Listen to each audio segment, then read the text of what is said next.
Dostlar, biz bugün Şamaxıya yollanırıq. Biraz da yer az olduğu üçün mən lazım ikinci maşın götürmək. Bu da isə mən Citikara müraciət edirəm. Yəni mənim komandam Citikarla gələcək və Citikarın daha qənaətli olduğunu düşünüb onun üçün mən bu avtomobili götürəcəm. Çünki günü 60 manat, 2 günü 100 manata mən bu avtomobili götürürəm. Yəni artıq sən günlük götürünüb bu dəqiqəsinə görə hesabla. İlkin sürəcək və bir ayın axırısı gələcək. Şamaxıda daha maraqlı anları sizə çəkib göstərəcəm və mənimlə bircə olacaq.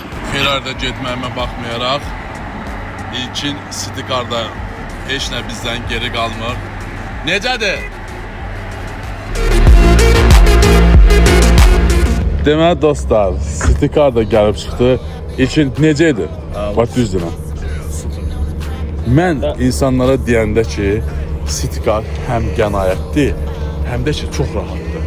Bax, nə benzinə pul verdin, nə də başqa bir şey. Buna görə siz də istəyirsinizsə rahat harasa getmək, mütləq Citikardan istifadə edin. İnanın mənə, bir dəfə Citikardan istifadə etsəz, hər dəfə siz bu Citikar proqramına qoşulub ondan avtomobil götürəcəksiniz. Çünki proqrama daxil olsunuz, sizə yaxın olan ərazi avtomobili götürürsünüz. İstəyirsiniz dəqiqəlik, istəyirsiniz saatlıq, siz günlük, hətta 2 günlük belə götürə bilərsiniz. 2 gün isə olacaq 100 manat, gün isə 60 manat. İndi isə biz şəhərə qaydırıq və avtomobil təhvil verəcək, 60 manatımızı ödəyib çıxa verəcək. O da ki, sizə bu proqrama qoşulur. Citikar.